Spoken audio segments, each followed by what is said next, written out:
Hi everyone, Jessica here from Paper Ink Stamp and welcome back to my channel. So today's video we're going to be creating a tag using these Creative Craft products, supersized nestable tags, and then I've got this new stamp set by Woodware and this is called Keep Swimming, and you've got these really cute three fishies here. I thought this would be perfect.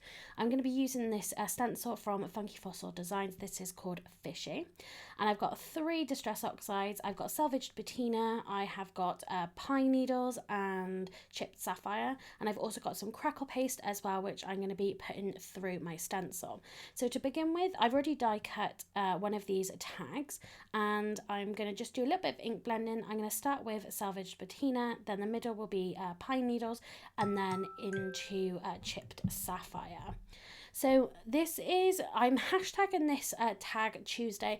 I did see this just randomly. I'm not sure where it was. I'm not sure if this is necessarily a thing, but it's something that I quite like the idea of. I do love creating tags. I don't do it particularly often, but I do always enjoy it because you're not having to create a full kind of card project. You can create something much smaller, and I just quite enjoy it, to be honest. So I think I might try, fingers crossed, to make this a regular sort of Tuesday we're going to be creating a tag. So let me know if any of you guys do create tags or are interested. Maybe we could start a little bit of a challenge or a competition or something. Let me know in the comment section down below.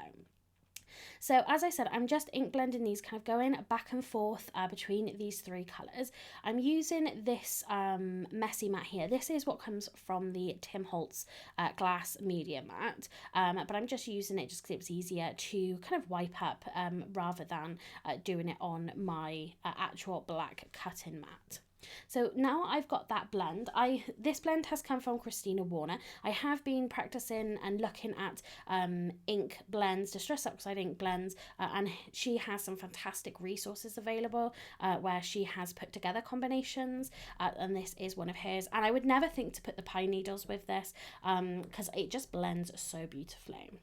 So you're not going to see tons of this background because these fish are quite large, but I wanted to, it's always nice to know that you've kind of done more underneath this. So I'm going to splatter on, this is the Cosmic Shimmer mica powder.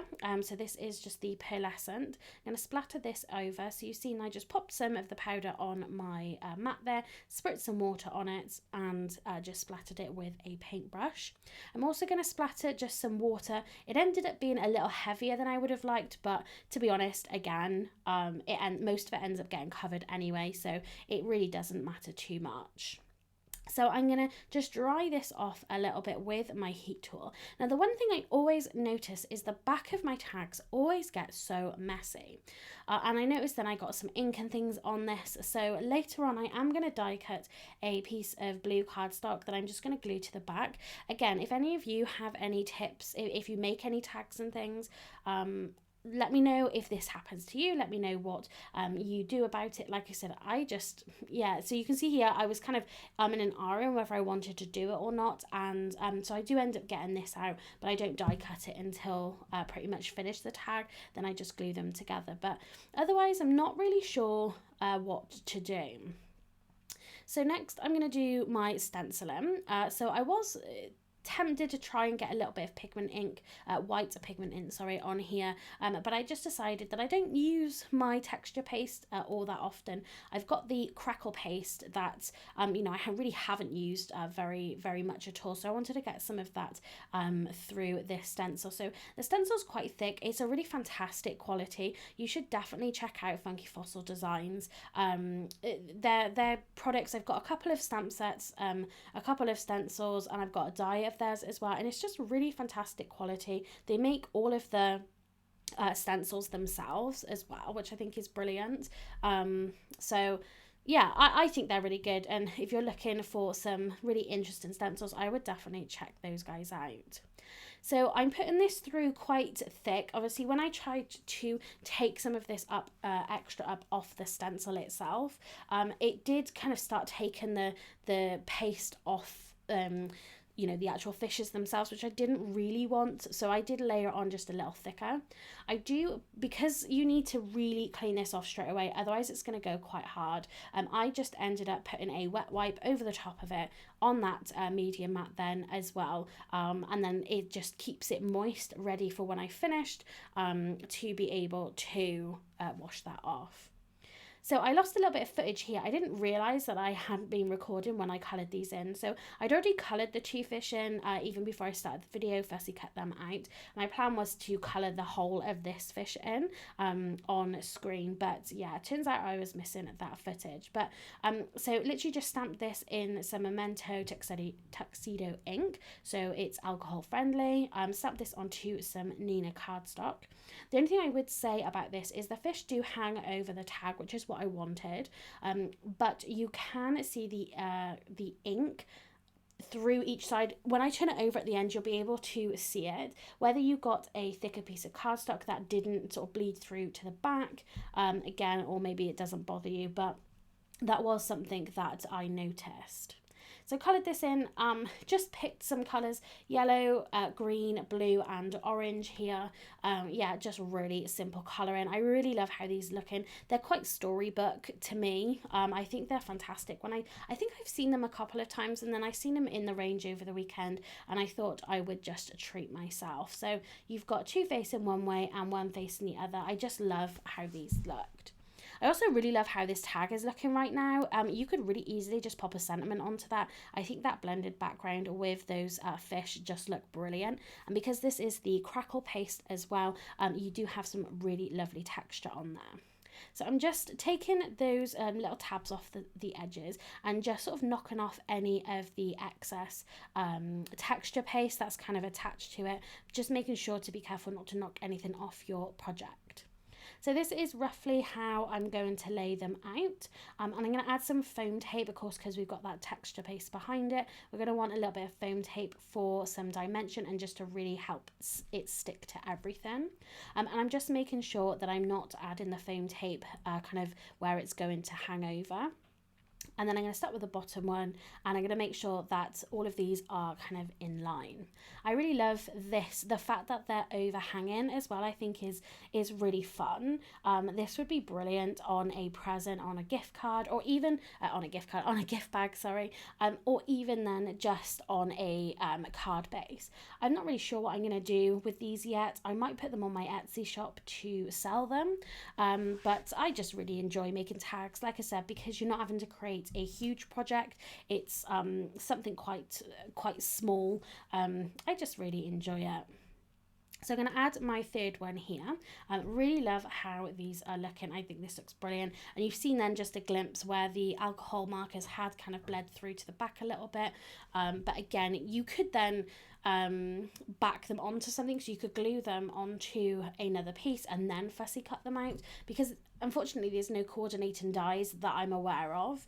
If you had a coordinating die, I would die cut this, then die cut it again from a plain white piece of cardstock and then glue them together. That would work really well. So I die cut another tag from the Arctic Blue cardstock, and I'm just going to add this onto the back. At least then people have got a place to write a message. If I do end up using this as a proper tag, or selling it as a proper tag, you've got a place to actually write. Then I'm going to take this hole punch. I picked this up again from the range. It was about £1.50, £2, something like that. And it's come in handy quite a lot actually in the last few projects that I've done. And I was able then to punch that through both. I did struggle before, so the die set does come with a punch die, a circle die as well that you can use. But if I tried to do two together, I couldn't always get it in the same spot. So just using a tool like this makes things a lot easier. So there are two sentiments in the stamp set. We have got I'm hooked on you and you're fantastic, but they were quite big, and I was thinking this is already kind of hanging over. I probably could have gone the next size up for a tag, so I decided to take a different sentiment. So this one is from a Lisa Horton stamp set. This is called, I think it was Just to Say collection, and they've got lots of these sentiments in here. They're kind of block. You'll be able to see it when I stamp it here. So, you know, the outline is in black, and then the actual letters themselves will show the colour of the cardstock. So I've stamped this onto some pumpkin orange cardstock because I thought that would be nice. I wanted to incorporate not just the blues to blend into the background, but something a little brighter. And I picked Keep Smiling because it looks like they're all smiling. I thought that went quite nicely. And then because I stamped this in the VersaFine Onyx Black ink, it just takes a tad longer to dry. So I just blasted that with my heat gun, and then I can trim this down. So I normally just line up the edge of whatever I'm trimming with the guide, and then I can make sure I get a nice even border. But I actually found that this border was a little bit too thick really for the gap that I had. I still wanted to have a border. I didn't want to cut away all of that, so I just carefully tried to trim away an even border. I think it worked okay. I kind of was looking down it, trying to line up the edge of that stamp with my scissors, and I think it just sort of fitted on there a little bit nicer. So I'm going to pop it in between these two fish. Again, I kind of struggled with the placement really. I probably could have left it without a sentiment, to be honest, and it would have been okay, but I thought I would add something else on there. The length of this ended up being pretty much the width of this tag anyway. So that worked out quite nicely. And I popped then 2 pieces of foam, just either end, slightly in from the end, and then just a little bit of glue down the middle, just because I knew there was going to be a gap where it needed some foam tape, and then the rest of it was going to go across that fish anyway, so it didn't need any dimension there. So I'm going to stick that just in between these 2 fishies, and I just think this looks so cute. It's very lovely and bright, very storybook to me, and yeah, I absolutely love it. So now I'm going to finish this off with a little bit of twine. This is the Creative Expressions twine. I've taken the black. I'm just going to pop that through the hole. I'm going to tie a knot, and then I'm going to tie a bow through it, and I think this just sort of finishes it off quite nicely, and then I can just cut those tails away as well. So again, this would look perfect on a card, as well as actually using it as a tag. And then to finish this off, I am going to add some Nuvo drops. So what I would have done if I had a bit more space is made it look like there was bubbles coming out from the fishies. And this is the clear Nuvo drop. So this is the Morning Dew. But because I didn't have enough space for that, I literally just added those just around the card. They're going to be clear anyway, so you're not necessarily going to see them. But I think it just added a nice little finishing touch. So it takes a second for my camera to adjust and actually focus so you can see the fish. I also did add some little drops onto the eyes as well, just to give that a little bit of a lovely glaze. So that is my finished tag. This is the first Tag Tuesday. So let me know what you think in the comment section down below, and give this video a thumbs up. If you haven't subscribed to my channel already, please do so don't miss out on any future videos. So that's it for today. Thanks very much for watching, and happy crafting.